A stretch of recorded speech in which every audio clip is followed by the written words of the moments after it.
Joey Reese and Billy Bootstrap. Are we going to talk about this or what? Oh my gosh.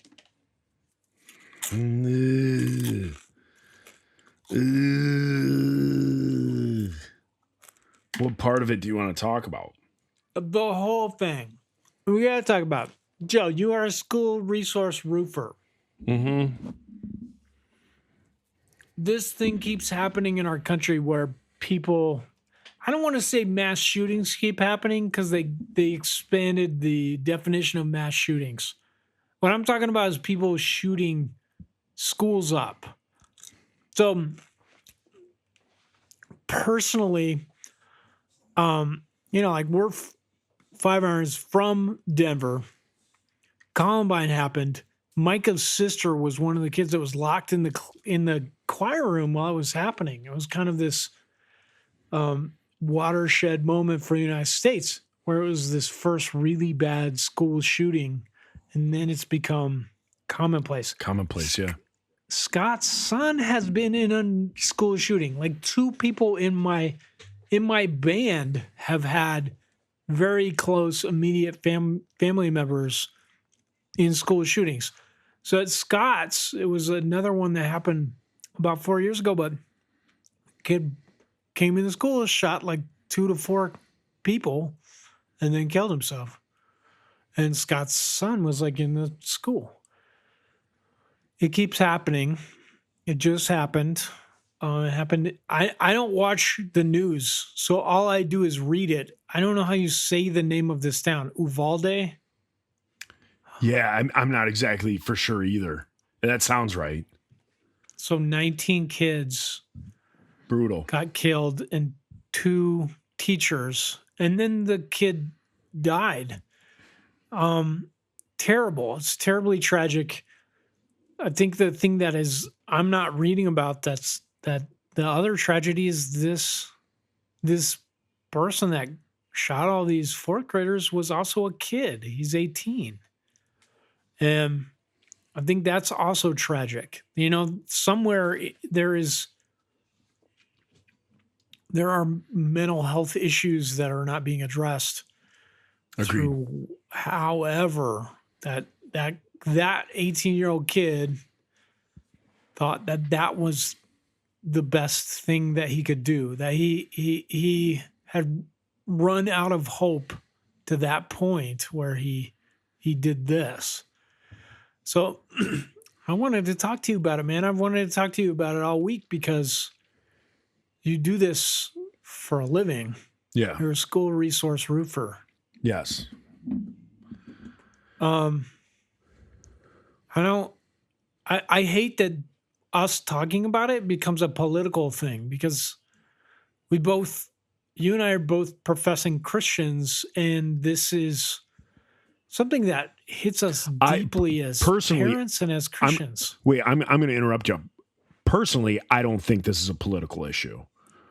Me neither. I don't believe it is. So continue. But it is spun as a political issue. Correct, It is a left versus right thing. Correct. Left wants no guns. Right wants to keep everybody's Second Amendment rights. Nobody can take guns, can't regulate them. That's how this gets spun. Correct. And I think you and I both, I think that we usually agree on things when we talk about them, which is amazing because I think we fall on the left and the right of center. I think so. Yeah, I think so. I mean, I definitely think so. I think I'm I'm on the right of the fence, but I lean on that fence and I talk to the people on the left of the fence. Yeah. Same. I'm pretty far left, but I'm not insular about it. I have lots of friends who are on the right, and I want to understand why they believe that. And I think I do. I think that usually the more I talk about it, the more we agree. It's just we agree on the outcome. Just the difference is how to get to that. So that's the difference in opinion. So as far as our discussion or questions you have, what questions do you have for me about this stuff? Like what? Well, so like let's I go think down we your could talk let's about go down what your happened. checklist. I think we could talk about what happened, but I don't think that is going to that is not going to solve anything for our listeners. I think there's going to be this exhaustive kind of looking in where people are going to get fired and people are going to come out as heroes.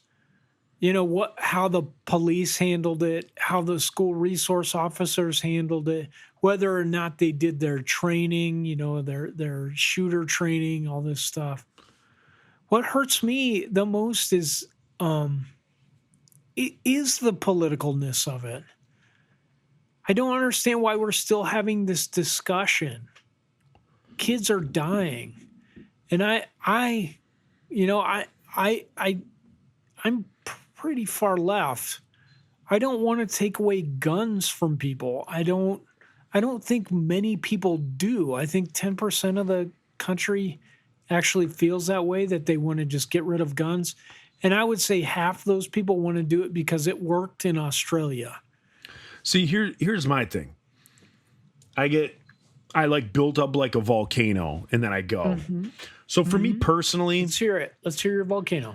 So for me personally, I think guns in the Second Amendment, I think a lot of times the thing I always hear is, I don't want the government taking my guns because then what happens when the government comes after me? We're living in 2022. When is the government going to roll into your town and take you over? It doesn't happen. When things were being established as far as the United States of America and a country and things were crazy, that's what people reference. People go back and they reference like the American Revolution and the Civil War and like all this stuff. Well, there's laws and there's rules and there's police departments now. Nobody's rolling in. If guns are taken away, nobody's rolling into your town and overthrowing you and your community. So right. What I have to say to that is, I think the police officers, I'll first and foremost, I think police officers should have weapons as whatever we need to combat whatever the bad guys have.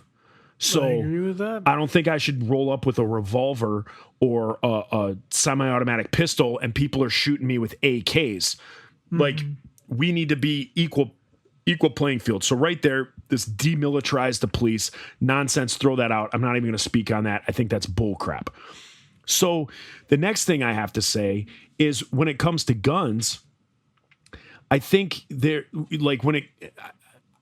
I don't know why somebody who's not in law enforcement or military and even outside of those jobs, like, I don't bring my AR-15 home from work. It's at work. It's locked up. When I get on duty, it comes with me. And I'm in uniform. I'm on duty. I'm there as the thin blue line between good and evil. And I have to have those tools if something were to arise. I don't think that Johnny Q. Public should have an AR. I don't think you should be able to purchase these weapons and have them in your home. If you want a hunting rifle, if you want something like that, go ahead and have a hunting rifle and let it have a magazine of 3 to 5. If you need more than 3 to 5 shots to kill a deer, find a different sport. Take up basketball. Take up golf. Yep. So I don't think you should have that. Because in what I fear is these weapons that are out there are going to be turned against me. So they are. Yeah, and it used to be against law enforcement. Now it's soft targets, which is kids in schools and people in malls and things like that. I think if people want to be able to go out and shoot their AR and shoot their AK, I think join a gun club.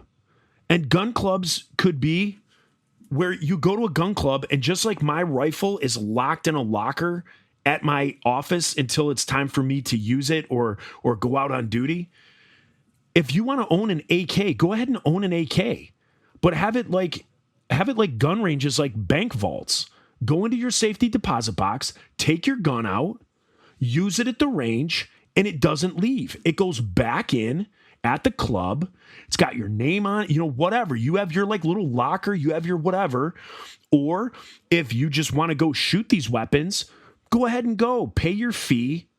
Get your rifle and go out there and use it, and then you have to put it back and you can't leave with it. Yeah. Like there's certain things like that. Pistols, all of that. When it gets into pistols, I'm going to be honest with you, I don't have skin in that game. My beef is with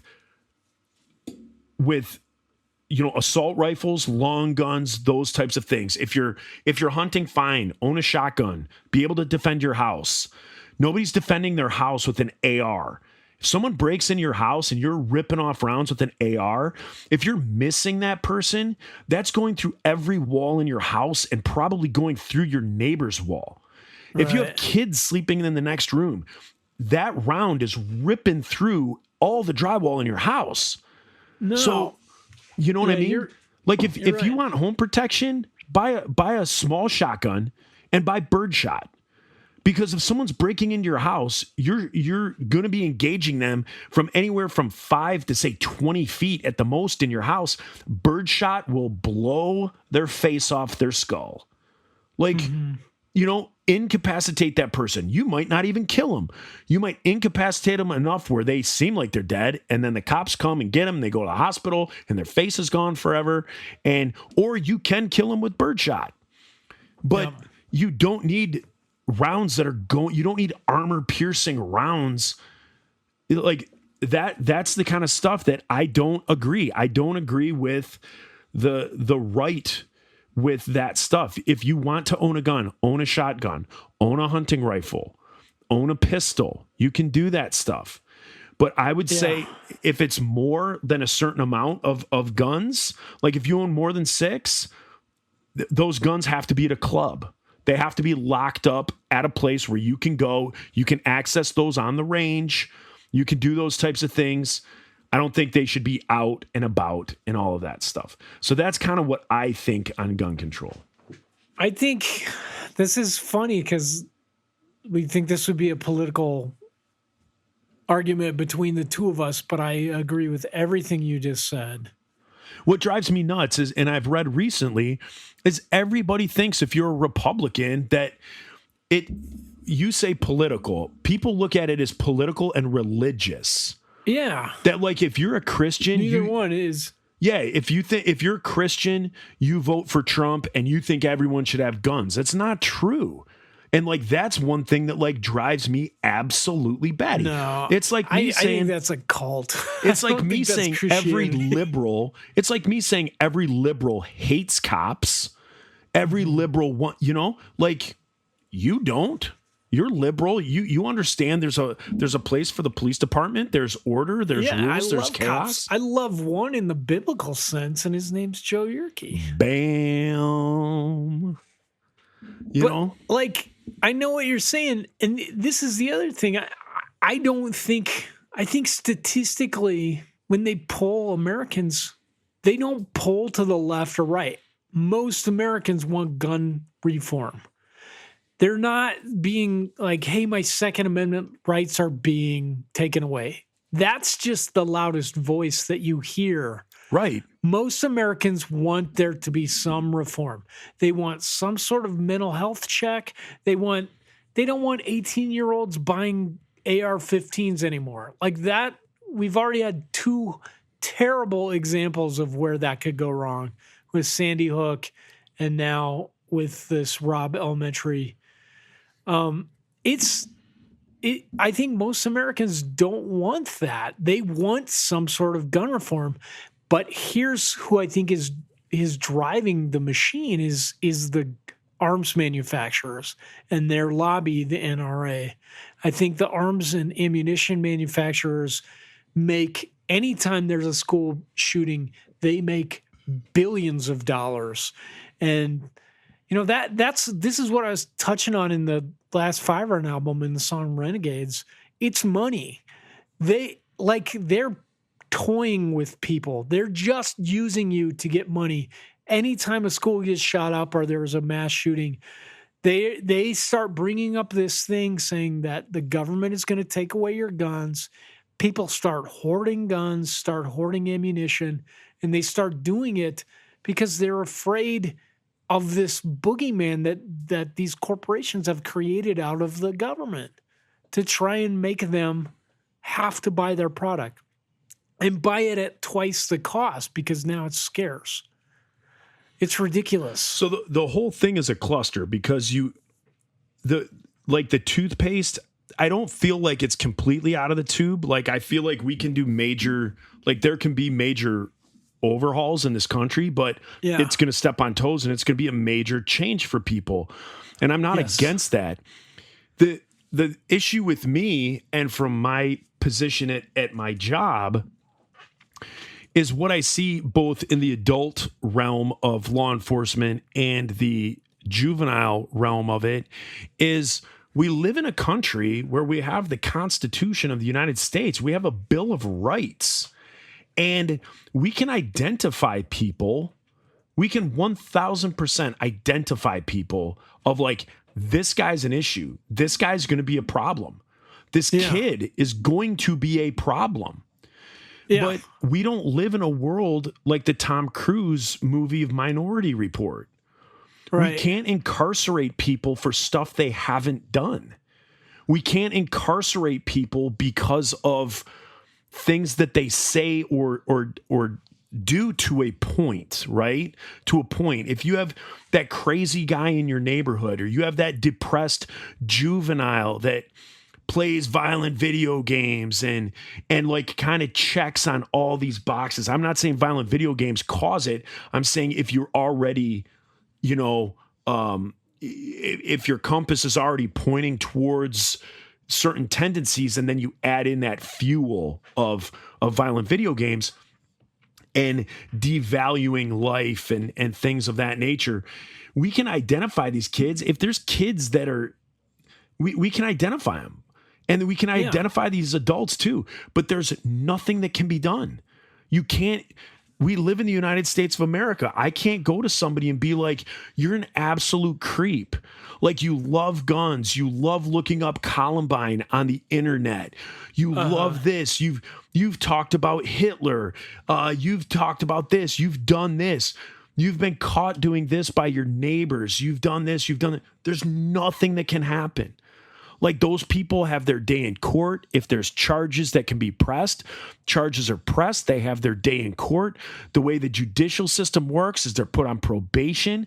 So you're on probation for 6 months. You don't go to jail. You're put on probation for 6 months. And if you don't do anything bad for 6 months, then you're off probation and you continue your life. Like that's what happens. That's what we read about when, it's always like a big deal in the news when somebody who, was locked up in a liberal city, gets let go on parole early, and then they go out and kill somebody. We can identify all these people. We can do this stuff. But if they get the opportunity, they're going to do it. And in the United States, we can't work with the way that our system is laid out. We can't work proactive. We're a reactive society. The police force is a defensive police force. True. It's not offensive. You know what I mean? So then we could regulate guns. Absolutely. And I think where it gets bogged down is I think people get in this, there's this straw man argument where people will be like, well, they regulate driving. You have to get a driver's license. You have to prove that you can do this, all this stuff to drive a car. And then the people who are, the gun lobbyists say, well, that's a privilege, not a right. This is your constitutional right to bear arms. You can regulate driving, but not guns. Well, that's bullshit because the First Amendment is regulated. Your ability to have freedom of speech does not include you swearing in front of kids. In most cities, like there are laws on the books that say you have to have a decent amount of decorum. You're not allowed to swear in public. You can't show pornography to kids. You can't expose yourself to kids or most adults, like in most situations. That is your First Amendment right, but it's regulated. Like the reason we do that is to protect people, because the idea of our liberty is that of our democracy is that you should have liberties, but not if they deduct from someone else's. Everything that you can do is permissible as long as it doesn't steal from somebody else's liberties. And that works for every other amendment and every other part of the Bill of Rights except guns. Like, for some reason, the gun lobbyists just drive that home, that you can't do it. And we know the reason is because they're making billions of dollars. It has nothing to do with you being safe or protecting yourself. Sorry. Getting choked up. I think if people really cared about their Second Amendment rights being protected, they would fight for crazy people not to get guns. Well, here's the thing, though. When crazy people get guns, then that's when your Second Amendment is going to get repealed. There's going to be some point where somebody kills enough people that America is just done with it and just like, but here's fuck the deal, the Reese. Second Amendment. When was the last we just time, lost 1,000 people. When was the last time you got to vote for that? It doesn't. So it starts up at the top. And that's who the lobbyists are dinging. And so that's what it takes. It takes getting people into office to say, you know what, in the state of Michigan, in the state of Virginia, we're taking the stand and we're going to do this stuff. We're not going to wait for the US government, just like marijuana. Like federally, marijuana is illegal. So who's to say like what's a very liberal? So like, let's say Oregon or Washington. Let's say Oregon comes out and they say on the next ballot, we are doing our own state gun control. And if the U.S. government wants to come at us, they can come at us. We're doing this and we're putting it on the ballot for the people to vote. And if the people of Oregon vote no, that they don't want gun laws, okay, then the people have spoken. But if they vote yes, and Oregon takes and Oregon says, you know what, we're banning this, we're banning high capacity, magazines and things like that. So be it. Then that's on Oregon. Like if Michigan comes out, but I personally, Joe Yerke, I have never been able to vote for gun control. Gun control is talked about at the federal level, and then it stalls.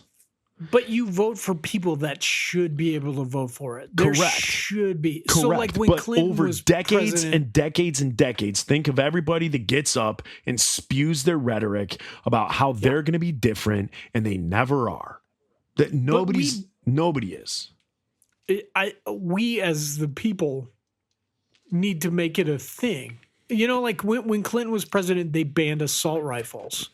And then, when George W. Bush became president, they repealed that ban.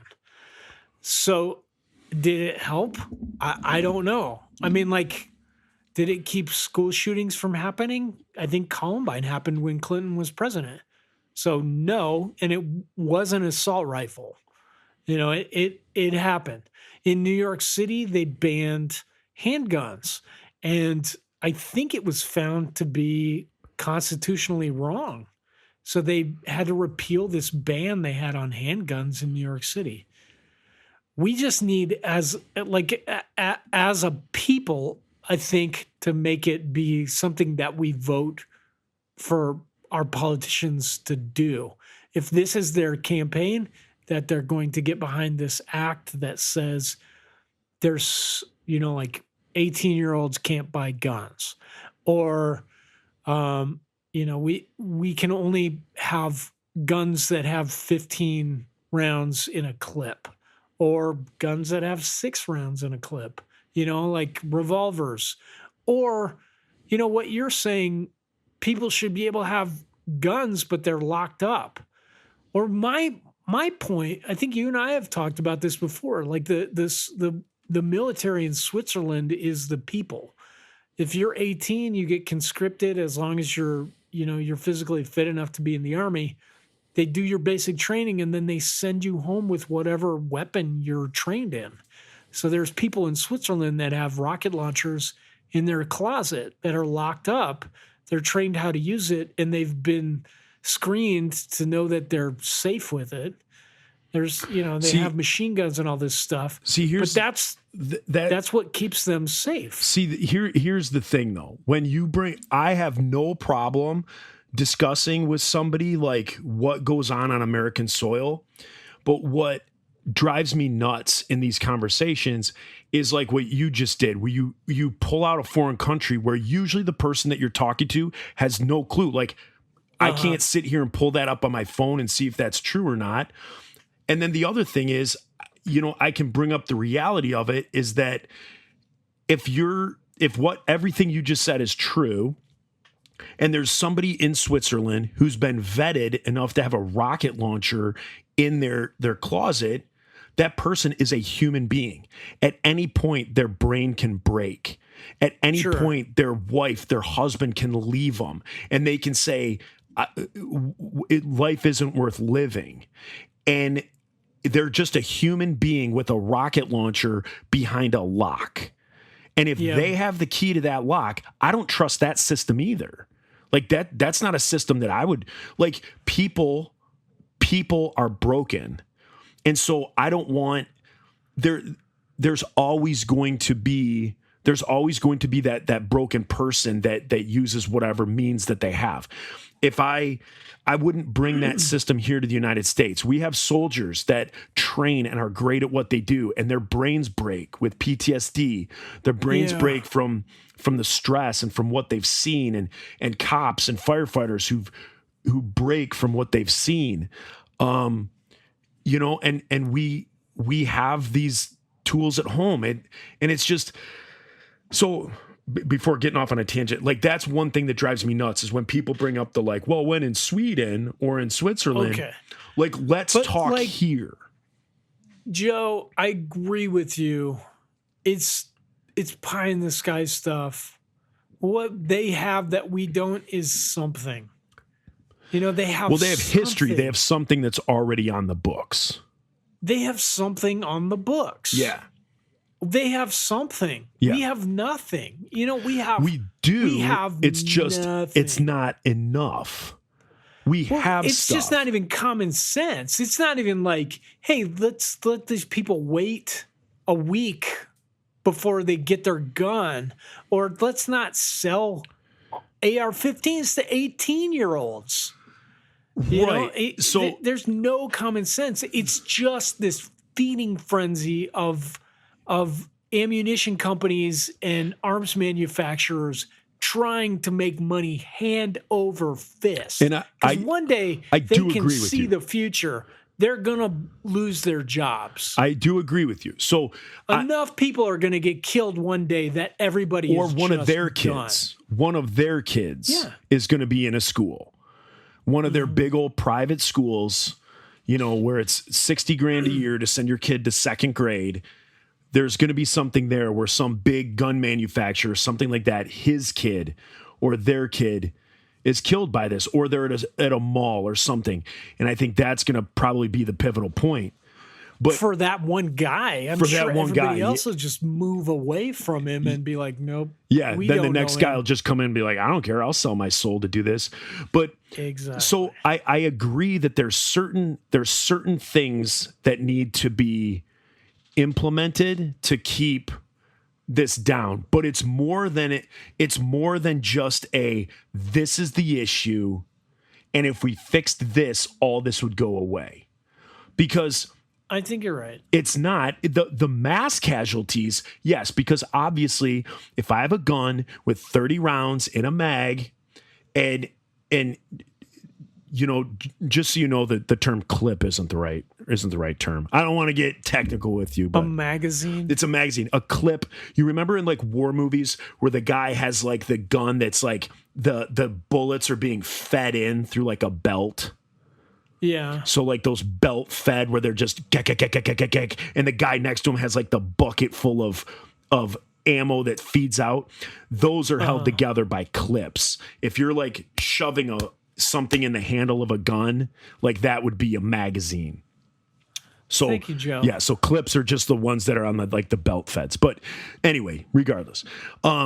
So there's like the gun issue, but then there's the issue that like, you know, just the other one of how do we solve it? How do we solve the mental health? Because if a loony is going to go into a school and stab kids, right? Are they going to get 2-3 kids? Yes, we're not going to have 19 dead. We're going to have 2 or 3. Wait, also with stab wounds, not with bullet wounds. There's no exit wound on a stab wound. Correct. But you know, like, right, but it's still safer.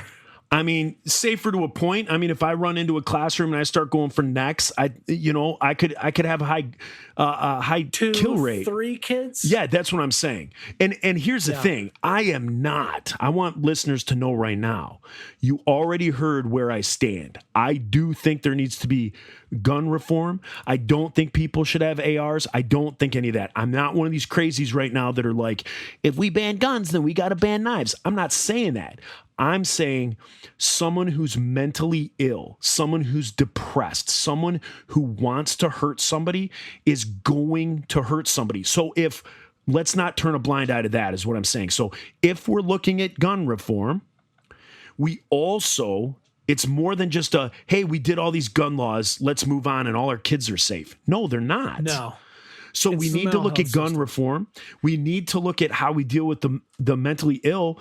We need, and this is a sucky thing to say, like we got to look at those constitutional rights and those Bill of Rights. We got to be able to say, look, we've recognized we have somebody here that we know is going to hurt somebody, but we can't do anything about it until they hurt somebody. Yeah.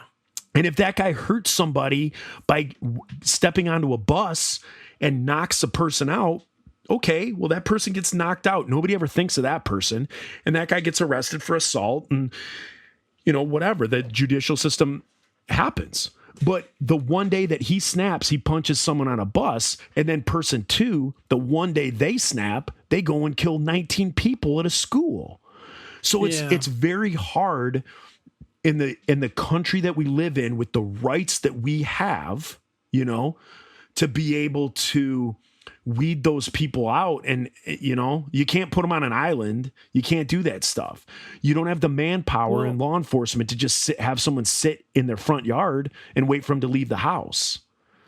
I just think instead of making it be a punitive thing, make our country value mental health care, which we don't. You know, we had an institutionalized mental health system that was pretty dysfunctional, but functioned. Now we have nothing. You know, we have a loose net of social services and community stuff. And then there's some public hospitals that deal with mental health, but not a lot. You know, like I know that, you know, like the movie and the book One Flew Over the Cuckoo's Nest had this huge impact on our country and how we institutionalized, you know, how we had mental health care as like somebody would snap and they'd go to the loony bin, they'd go to the state mental hospital, and they'd probably stay in there.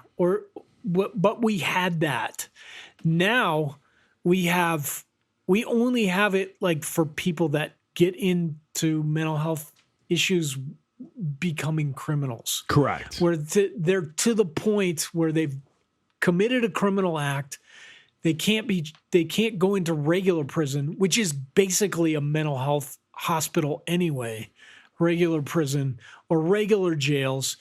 And then because here's what I see being a mental health worker with children is that it could start right there. We could start out just with every school having kids be able to access counseling at any time.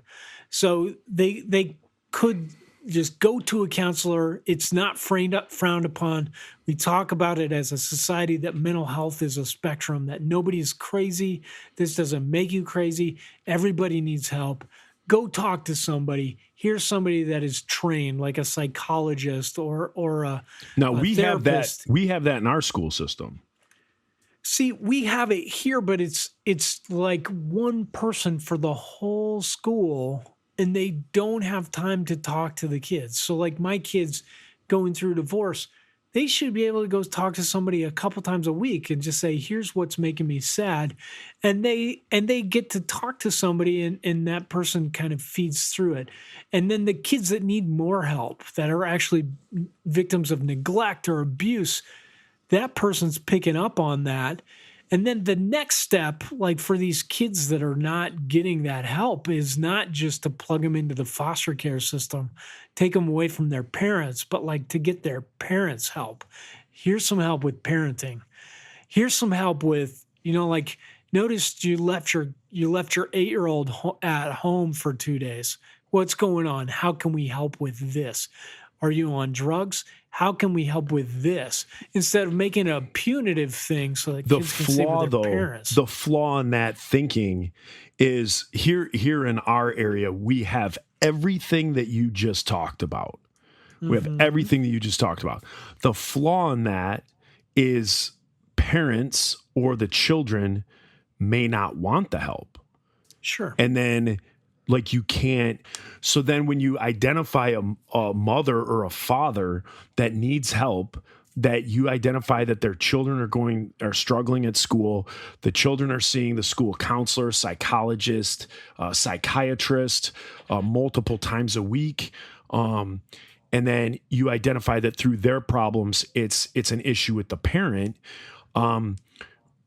And that's brought up to the parent. If the parent refuses to help, you've now identified a problem. You've identified a huge problem.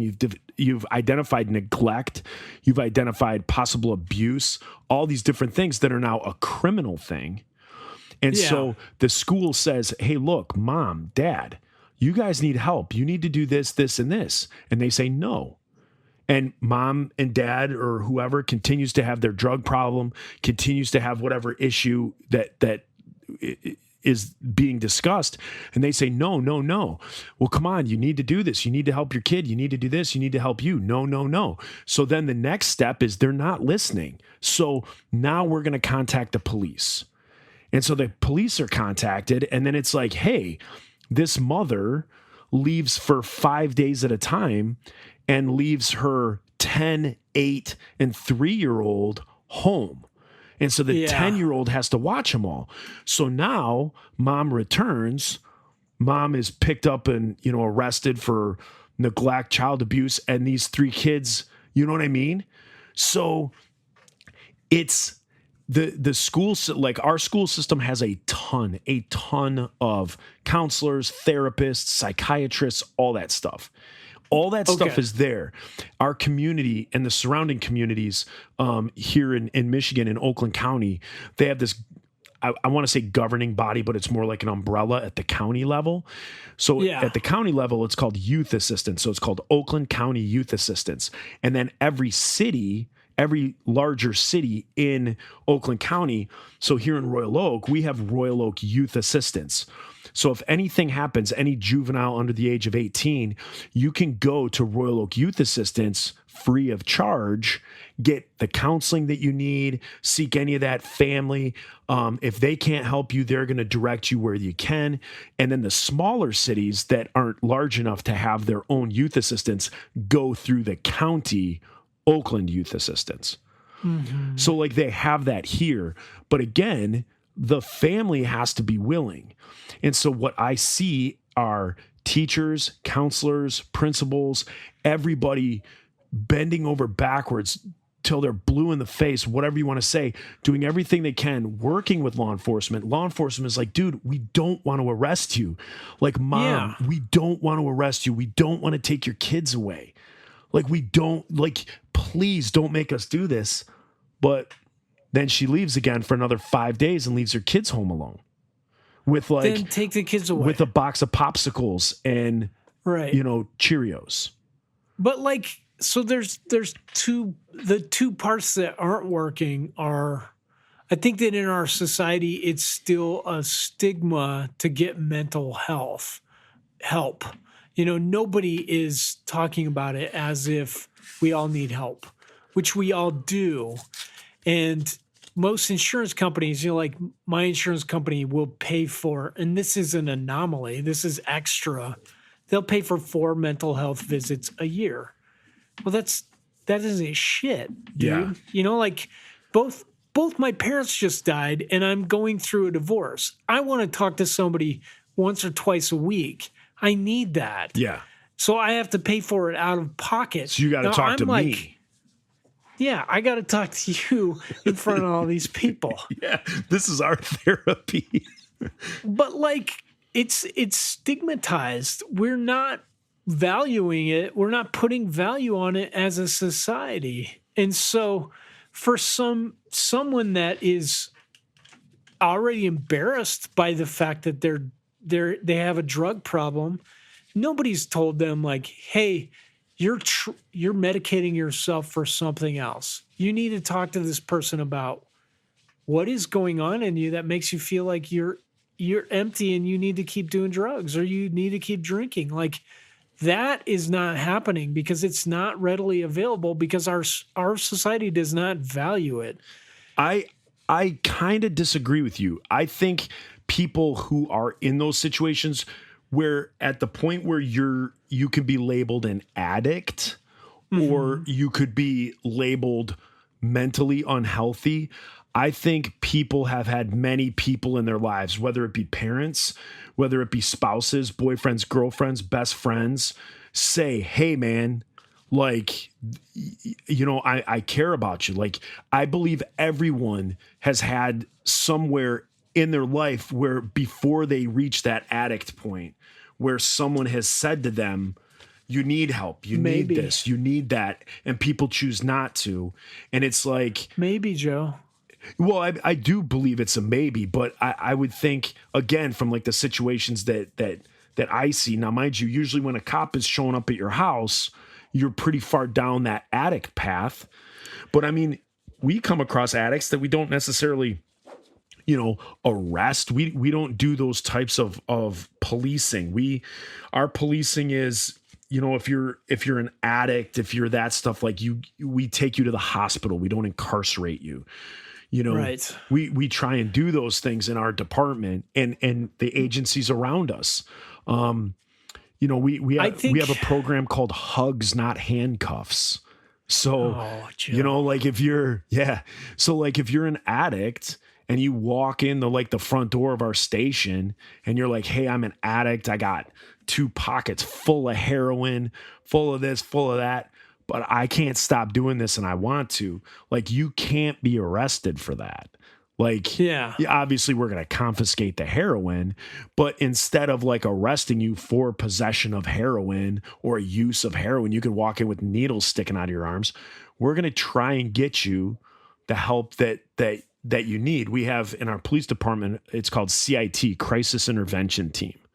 So when a call comes out for somebody who's mentally ill or falls under those categories, our crisis intervention team goes out and is the initial contact with that person who's suffering. And we try and figure out what would be best for them. I know not every department is doing that across the country because it's a new thing, and not to toot our horn, but here in Royal Oak, we're kind of at the cutting edge of that, Yeah. But imagine like 50 years of that and everybody got a counselor assigned to them with their with their health insurance. I'm not even going to go as far as saying universal health insurance, but like just say that everybody had access to mental health treatment. Like for 50 years, would we still be having this discussion?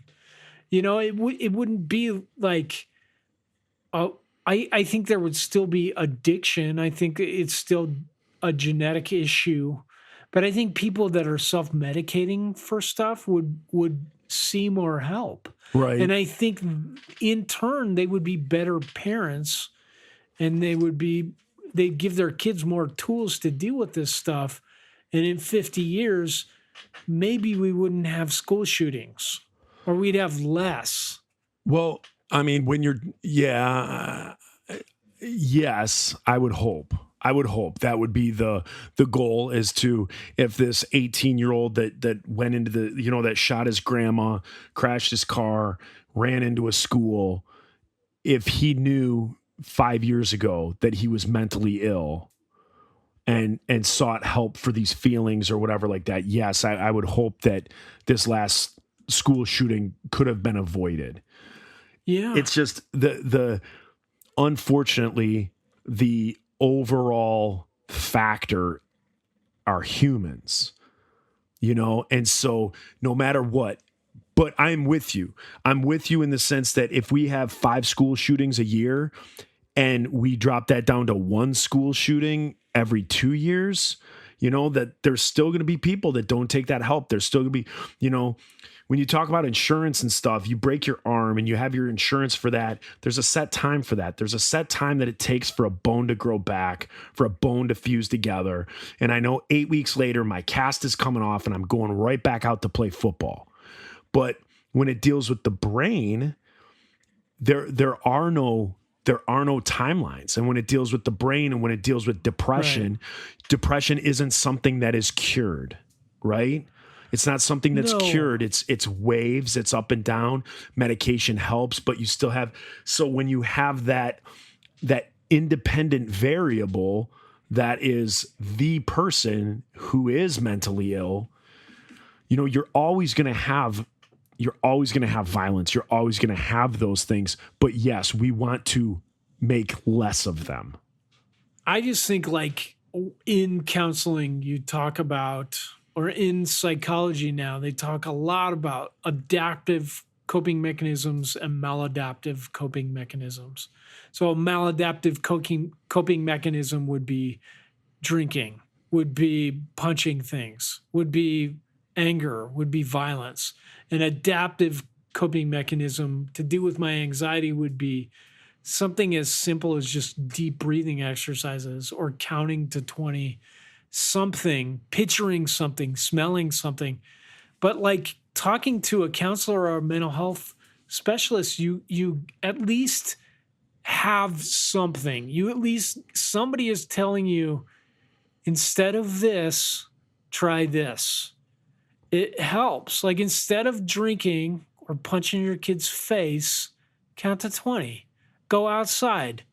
Like, instead of this thing you're addicted to, get addicted to this thing. Helping people or thrill seeking, something that is not going to kill kids in an elementary school. And I just feel like if we invested in that as a society, I think you're right. It's not going to cure it. It's not going to end it. But I do think that most of what I see in my work and what you see in your work is people who have been hurt or neglected, and they're just reacting from that, or they've learned it from their parents, or they've learned how to, how to treat that with drugs or alcohol, or kids that I deal with that are, they may have an actual psychological issue. They have ADHD or autism or schizophrenia or something. But like, not just that, but they're using maladaptive coping mechanisms for what's happening to them. And I think we could just do better at giving ourselves tools to do that, and making it not be a stigma, making it a thing that we help each other with, that we realize that we're all hurt and broken, and we take care of each other and help each other, because nobody is outside of that spectrum on mental health. No, I agree with all that. And it's like, I wish we could turn back time, and in the 90s when the movie Falling Down came out, like, I wish that instead could have been a movie where he got out of his car and walked somewhere and talked to somebody, Exactly. I wish movies did show that. Like, I don't know why this pops in my head, but like Miller Lite. When Miller Lite first came out, light beers were looked at for women. like women drink light beers. So what Miller Lite did is Miller Lite started doing all the ads, like Bud Light and Miller Lite for like the Super Bowl. And they would take the like manliest men at the time and show them drinking Bud Light, Miller Lite. Hey, if Sylvester Stallone, if Terry Bradshaw, if Joe Montana are drinking Miller Lite, then it's not just for women, Yeah. And so like that is what it needs. It's an investment that like Hollywood needs to start, making more TV shows, making more movies where, it's across the board. It literally is a dawning of a new day where every single person plays a part in something. Hollywood, instead of just pointing out problems or making movies where violence is the solution because explosions and gunshots sell tickets, action movies sell tickets. Nobody wants to go to a movie where Liam Neeson's daughter is taken and he goes and talks to a therapist and hopes that the police find her. So everything is violence. Everything is violence in movies, and that's what sells. Yet Hollywood's the first to say, and actors in Hollywood are the first to point out everything that's wrong, but not do anything about it. So like, it's like the TV shows, the movies, that needs to show that, hey, going and talking to someone when you start feeling this way, Donnie Darko, how many depressed people, how many people that have mental illness love the movie Donnie Darko, but there's no hope at the end of Donnie Darko. There's like, people love that movie, and people who suffer from depression feel like that movie is like written about them. And there's no movies, no TV shows. I just keep kicking a dead horse here.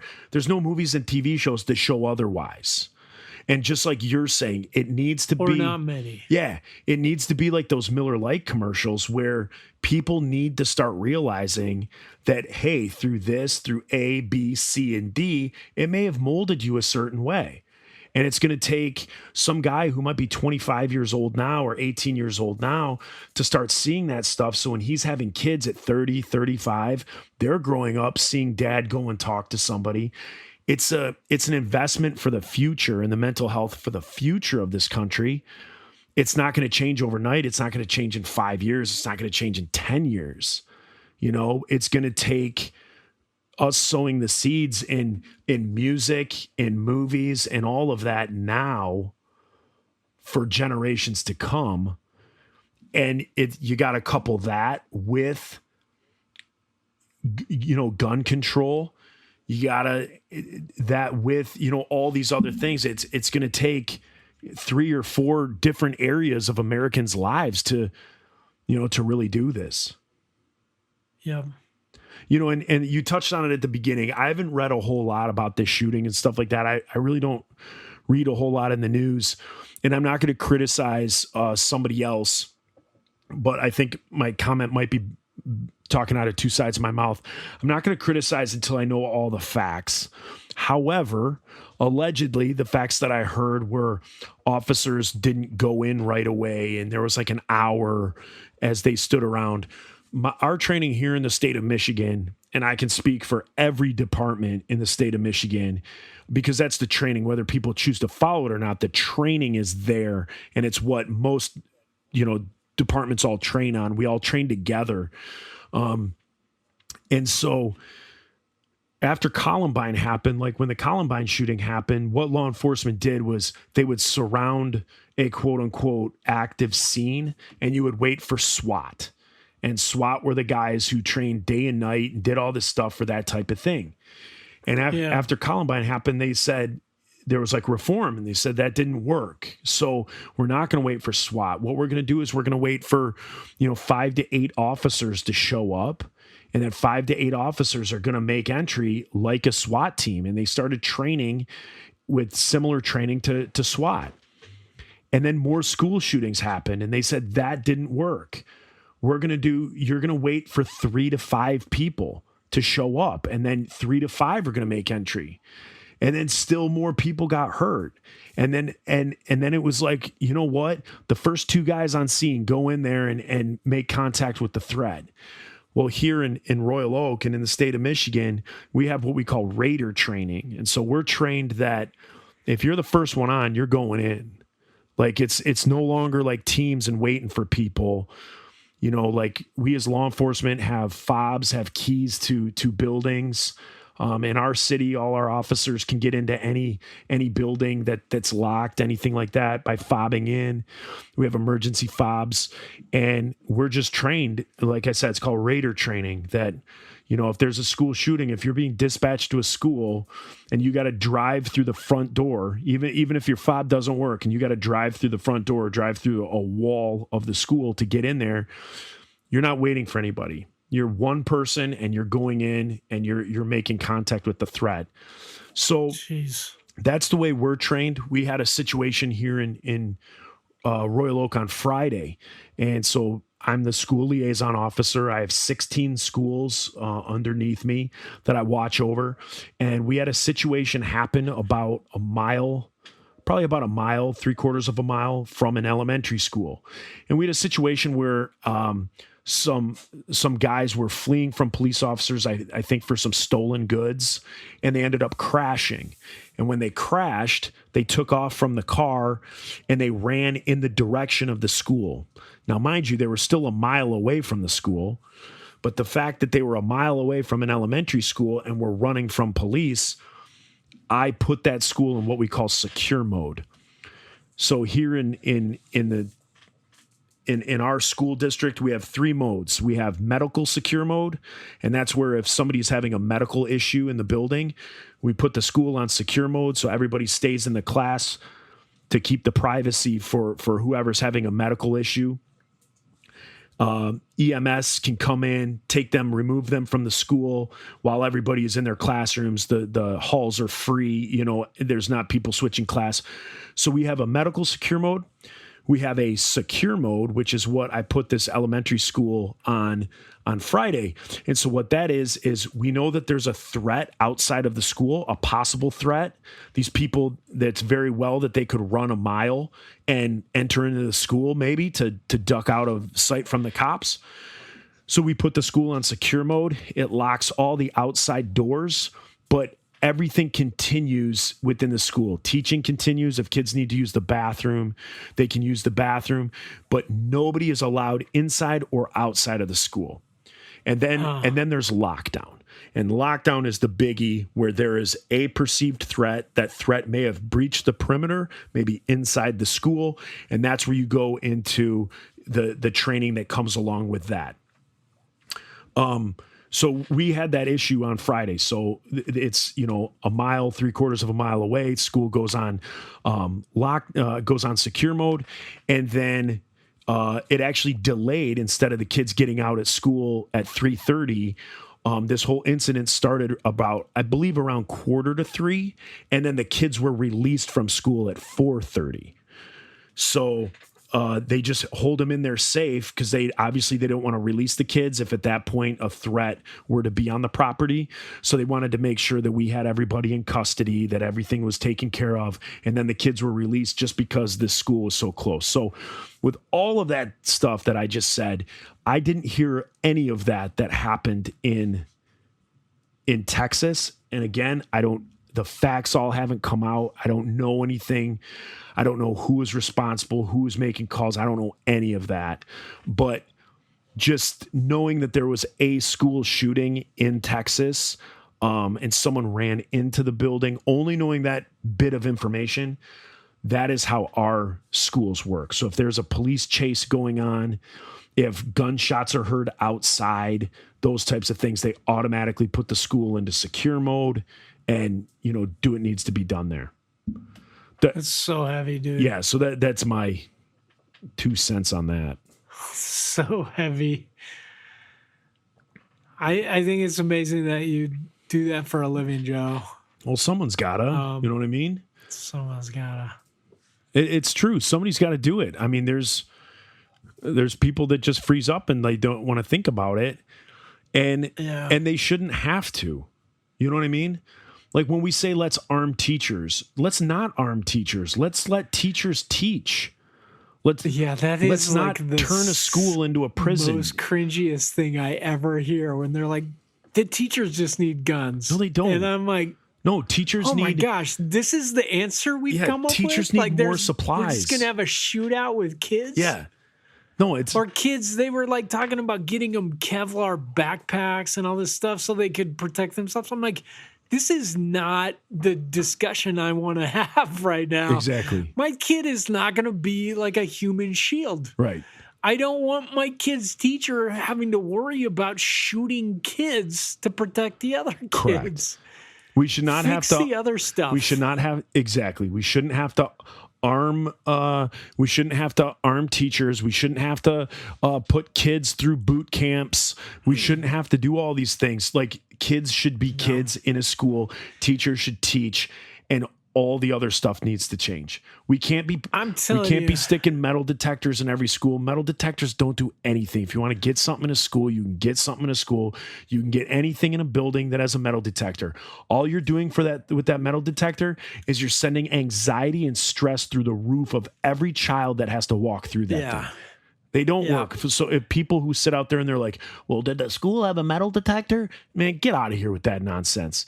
Or only make one entrance to the school. Like, do you remember fire drills at school? Do you remember that? Can you imagine every kid in the school only having one exit? Correct. Come on. Correct. I just think that these talks are coming from people that stand to gain financially. Arm the teachers. How many guns is that?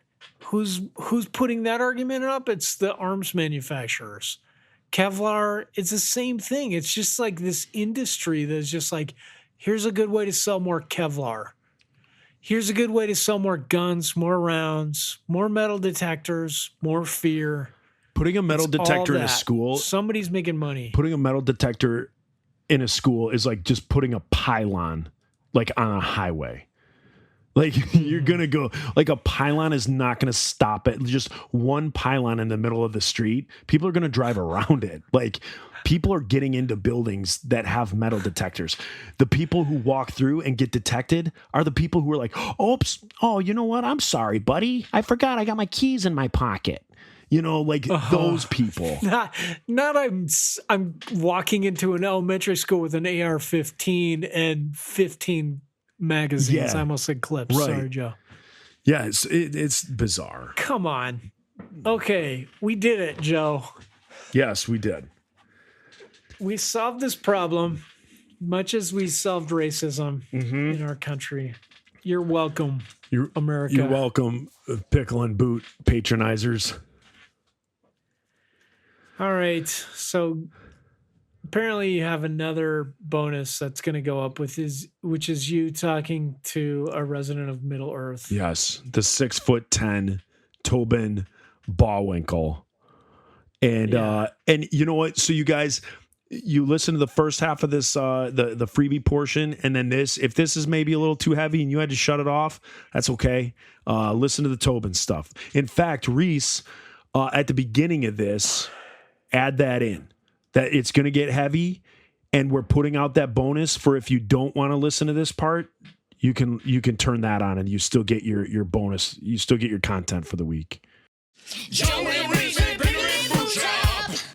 Wait, what's that? Where did Brad go, or where's Micah? How does that go? Micah, where did Micah go? Micah, Subiata Joe. Micah. Are you asking me to remember lyrics that I wrote? Yeah, I should have realized what I was getting into there. Okay, talk to everybody on the paid portion. I'm going to go refill my water and refill my bells. Listen to this beat I got going, y'all.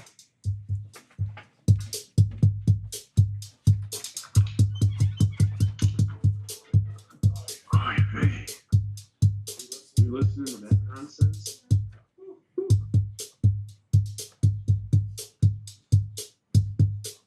It's all the same. It's the same preset. That beat.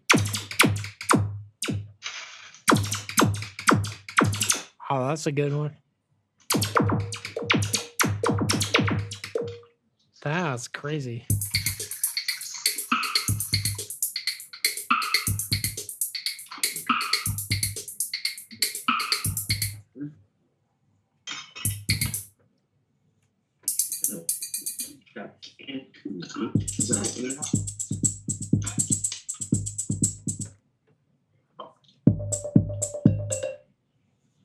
A lot of cowbell in that one.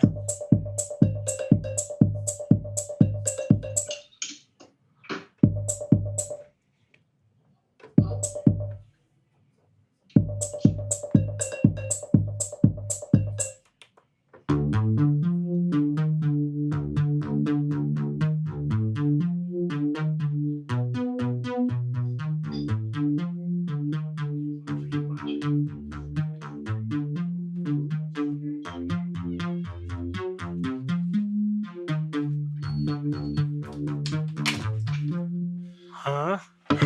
I'm back to let you know I can really shake him down.